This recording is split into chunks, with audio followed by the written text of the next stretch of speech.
What is up, YouTube and comic community? It is the Pittsburgh comic expert back after a bit of a long break. I was out longer than I thought, but making an attempt to get a comeback here going with my first video. Geez, I don't know. It's been maybe 9 months since I've done one. So this is my entry into Comichaulics 100 subscriber contest. I think they're well over 100 by now. I think they're over 200 at this point, which is probably more than I have, honestly. I've got more Instagram followers than I do YouTube subscribers, ironically. Anyway, the rules were to point out some of your favorite comic artists. Well, I have a lot. I guess you can't, it's really tough to pick one.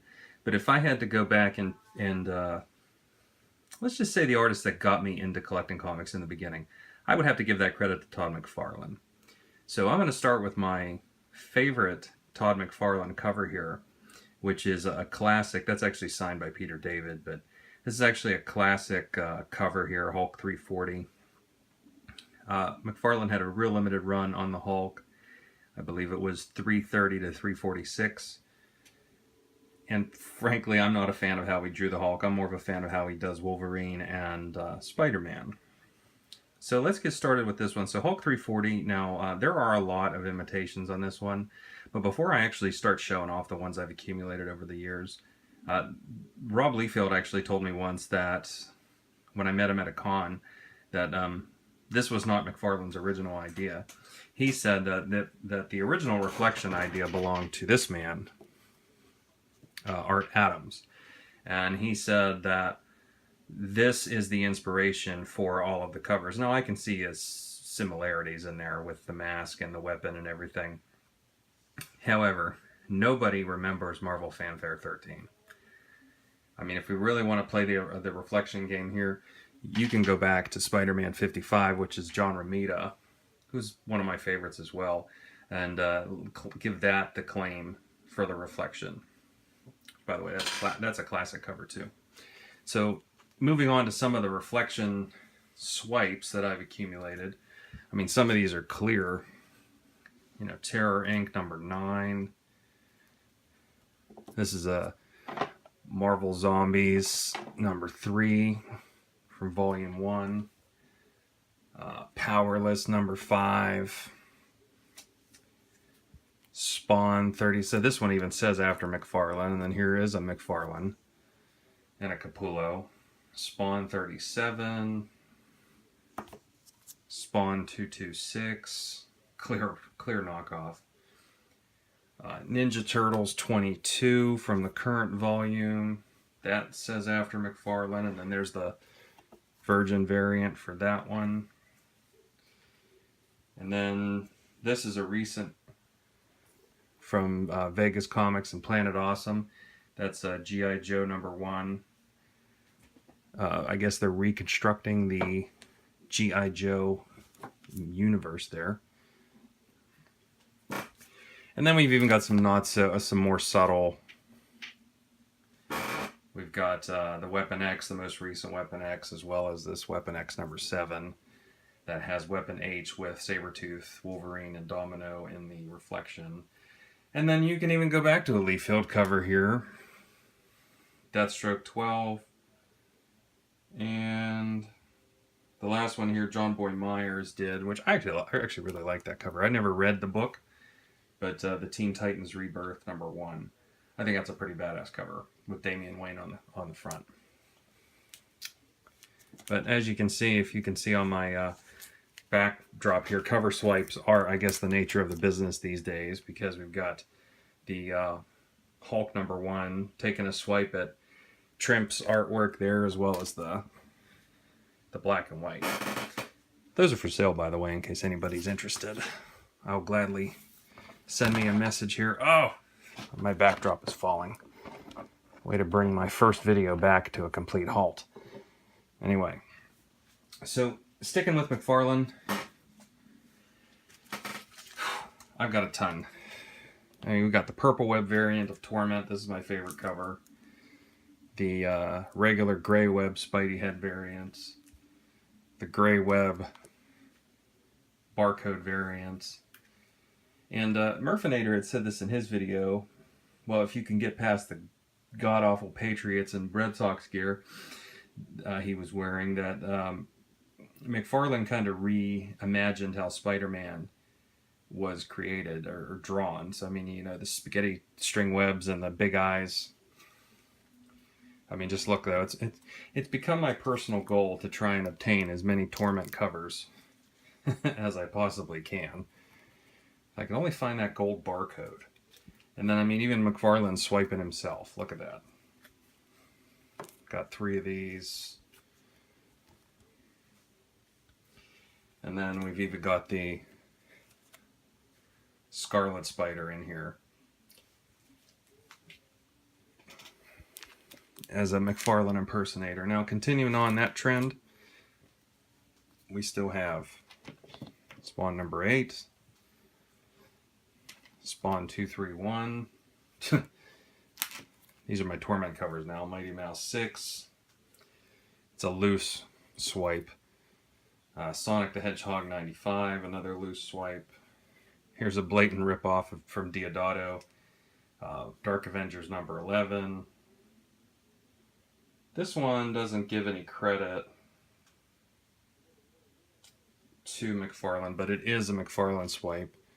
Sheena, Queen of the Jungle, number 3. I don't even know what volume that is. And then, finally, this one says, with apologies to McFarlane. The Back in Black, number 5, for Deadpool. So that's just one. I mean, I've got a ton of artists that I really enjoy. But I have to say it's getting the Hulk 340 swipes and the Torment swipes. That's kind of been my goal lately. I've been collecting a lot of them, as you can see. So the next part of the contest was 3 current grails.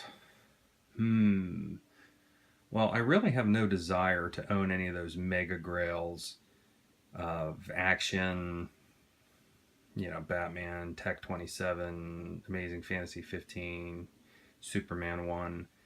Those are what I put in my unattainable list. So I really don't have a desire to go out and mortgage my house just so I can afford a comic book, because if I did that, I wouldn't be living at my house anymore. I'd be on the street because my wife would have killed me. Or I would be dead, or I'd be on the street because she would have either killed me or kicked me out. So, personal recent grails. I will say Iron Man number 1 is on that list because I am trying to put together all of the big premiere issues, and that is the one I'm missing currently. So Iron Man number 1 is up there. As much as I hate to admit it, Iron Man 55 is also on that list because I think it's a cool book, but it's like the fake first appearance of Thanos, but it's the one that's always recognized as the first appearance. So that one would be number 2. And then number 3, I would have to say, this is a tough one. I'm going to think on this one for a minute.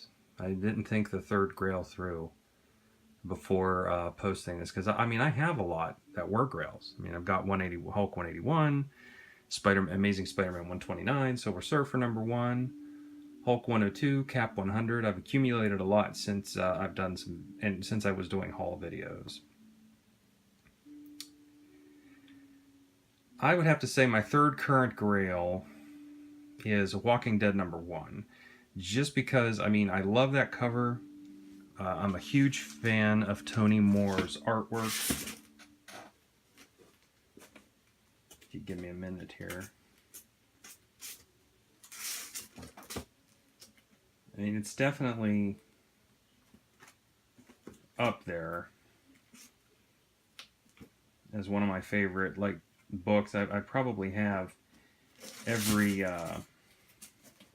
that's another set of swipes I tend to collect, although I'm trying to not.